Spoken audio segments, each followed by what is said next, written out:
خوش آمدید ناظرین، آپ دیکھ رہے ہیں پروگرام ریاست۔ میں ہوں شہزاد رضا۔ آل پارٹیز کانفرنس یعنی کل جماعتی کانفرنس 9 فروری کو بلائی گئی ہے، حکومت نے 2 دن آگے کر دیا ہے، اور اس میں تمام سیاسی جماعتوں کو دعوت دی گئی بشمول پاکستان تحریک انصاف کو، لیکن پاکستان تحریک انصاف نے شرکت کرنے سے انکار کر دیا۔ اب اس میں شرکت نہ کر کے وہ کن قوتوں کے ہاتھ مضبوط کر رہے ہیں، یہ بڑا اہم لمحہ ہے، یہ موقع ہے، وقت ہے پاکستان کے لیے۔ پاکستان کی معیشت بہت سے چیلنجز کا شکار ہے، پاکستان میں دہشت گردی کا عفریت ایک بار پھر سر اٹھا رہا ہے، اور اس کے لیے ضروری ہے کہ سیاسی ہم آہنگی اور اتحاد پیدا ہو، کم از کم ان 2 موضوعات پہ۔ ثانیہ APS کے بعد ہم نے دیکھا کہ نیشنل الیکشن پلان سیاسی مشاورت سے اور کنسنسس سے بنا تشکیل پایا، اگرچہ اس پر عمل درآمد اس طریقے سے نہیں ہوا جیسے ہونا چاہیے تھا، لیکن آج پھر ایک دفعہ موقع ہے پاکستان کی اعلیٰ سیاسی قیادت کے لیے کہ وہ اپنے جو سیاسی اختلافات ہیں ان کو بالائے طاق رکھ کے کم از کم ان 2 ایشوز پہ، ان 2 امور پر سیاسی ہم آہنگی پیدا کریں۔ اس کے ساتھ ساتھ ایک بہت اہم آج اہل سنت علماء کا اجلاس ہوا، جس میں واضح طور پر اور متفقہ طور پر کہا گیا کہ خودکش حملے بالکل حرام ہیں، غیر اسلامی ہیں، اور جو بھی لوگوں کی جان لیتے ہیں، دہشت گردی کی کارروائیاں کرتے ہیں، وہ کسی صورت بھی اس کو اسلام کے افکار سے نہیں جوڑا جا سکتا، اور بالکل اس کی کوئی گنجائش نہیں ہے۔ تو اس پر ہم گفتگو کرتے ہیں اور کچھ بات ضرور کریں گے۔ جو بڑا خوفناک زلزلہ آیا ترکی اور سیریا میں، اب تک کی اطلاعات کے مطابق ان ممالک میں 3000 کے لگ بھگ افراد جاں بحق ہو گئے ہیں، ہزاروں زخمی ہیں، ابھی بھی ملبے کے تلے لوگ دبے ہوئے ہیں، اور پاکستان کی عوام، پاکستان کی ریاست ان تمام بہن بھائیوں کے ساتھ ہے جو اس وقت مشکل کی گھڑی میں ہیں۔ وزیر اعظم پاکستان شہباز شریف صاحب نے ترکی کے صدر سید اردوغان صاحب سے بھی بات کی ٹیلی فون پر، اور ان سے کہا کہ ہر ممکن امداد ان کو پہنچائی جائے گی جتنا پاکستان کر سکتا ہے۔ ہم جانتے ہیں کہ ترکی نے ہر مشکل وقت میں پاکستان کی مدد کی ہے، چاہے یہاں پہ زلزلہ آیا ہو یا سیلاب آیا ہو، لیکن سب سے پہلے گفتگو کریں گے اس وقت پاکستان کو جو 2 اہم مشکلات چیلنجز درپیش ہیں۔ مجھے اسٹوڈیو میں جوائن کریں سینیٹر نثار کھوڑو صاحب، سینئر رہنما پاکستان پیپلز پارٹی کے۔ بہت بہت شکریہ سر جوائن کرنے کا۔ شکریہ۔ سوال پہلا یہ کہ آل پارٹی کانفرنس بلائی ہے، لیکن اس سے پہلے میں جو ہم نے گزشتہ ایک آل پارٹیز کانفرنس بلائی تھی ثانیہ APS کے بعد، اور ایک 20 نکاتی نیشنل الیکشن پلان اتفاق رائے سے منظور کیا تھا، اس پر جیسے عمل درآمد ہونا چاہیے تھا وہ نہیں ہوا، کیوں نہیں ہوا یہ میں وجہ جاننا چاہوں گا آپ سے۔ میں سمجھتا ہوں یہ سارا سلسلہ 2008 سے شروع ہوا۔ APS تو 2013 کے بعد کبھی ہوا تھا، لیکن یہ ساری جو کوشش تھی، جو مہم تھی، وہ 2008 سے شروع ہوئی تھی، جب وزیرستان کو کلیئر کرانے کی کوشش کی گئی تھی۔ کیا ساؤتھ وزیرستان تک پہنچے تھے، نارتھ وزیرستان جانے سے ٹائم لگ رہا تھا، اور وہ اس لیے کہ وہاں ان لوگوں نے جو اینٹی اسٹیٹ تھے انہوں نے تو اپنے جھنڈے تک لگا دیے تھے وزیرستان میں۔ یہ مہم شروع اس دنوں سے ہوئی تھی، لیکن خالی کرا لیا، آزاد کرا لیا علاقے، جھنڈے اتروا دیے، سب کچھ انٹرنلی ڈسپلیس پیپل ہوئے، ان کو ریسیٹل کیا، کافی بڑا کام تھا۔ لیکن اس کے بعد جا کے پھر ہوا APS پر حملہ۔ APS پر حملہ ہونے سے پہلے یہاں سیاست میں کھلبلی مچانے کی کوشش کی عمران خان نے، جب انہوں نے ڈی چوک پر دھرنا دیا، اور اتنے دنوں تک دیا، اور جو اسمبلی جو عوام کی رائے سے آتی ہے اس کو گالیاں دیں، 2 نمبری کہا، لعنت بھیجی، سب کچھ کیا، اور بڑا بے ہنگم سا انداز اختیار کرتے ہوئے کبھی ٹیلی ویژن اسٹیشن پہ، کبھی ریڈیو اسٹیشن پر، کبھی پارلیمنٹ ہاؤس کے اندر گھسنے کی کوشش، یہ سارا کچھ اس سے ہو رہا تھا کہ پاکستان فوکس میں آ گیا۔ فوکس میں تو آیا کہ ان کی اپنی سیاسی ایک عزائم تھے جس کو آگے بڑھانے کی کوشش کر رہے تھے، جو اسی دوران APS کا حملہ ہوا۔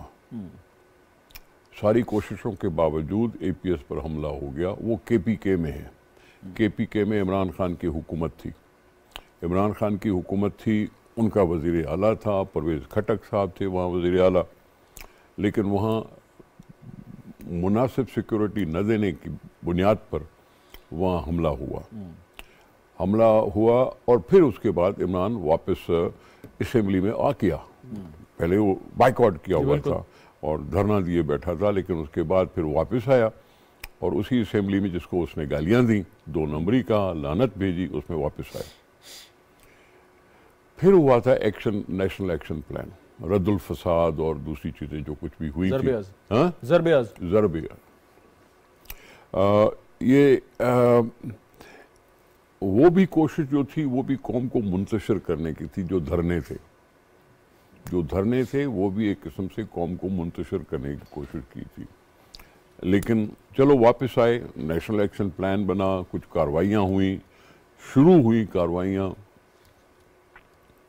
لیکن ہم نے دیکھا کہ اے پی ایس میں جو حملہ آور تھا اس کو اس وقت کی حکومت نے, عمران خان صاحب کی حکومت میں اس کو رہا کر دیا گیا.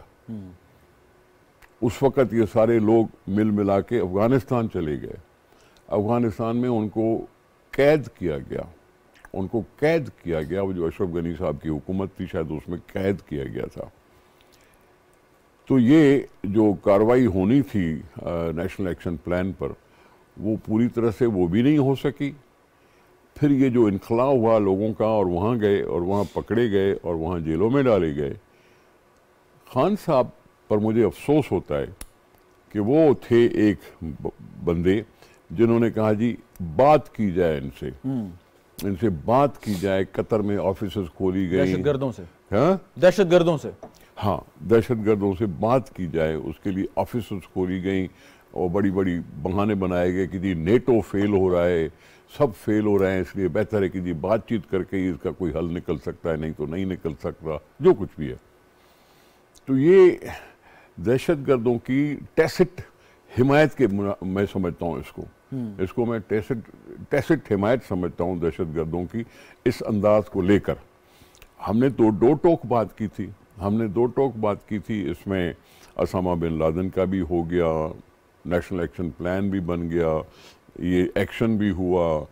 لیکن دوسری طرف دہشت گردوں کا کوئی کیمپینر بھی نہ بنا رہا. آج بھی وہی کیمپینر ہے, کیونکہ جب یہ افغانستان کی حکومت چینج ہوئی اور وہاں سے پھر طالبان آ گئے تو یہی عمران خان صاحب تھے جنہوں نے ان کو چھڑوایا.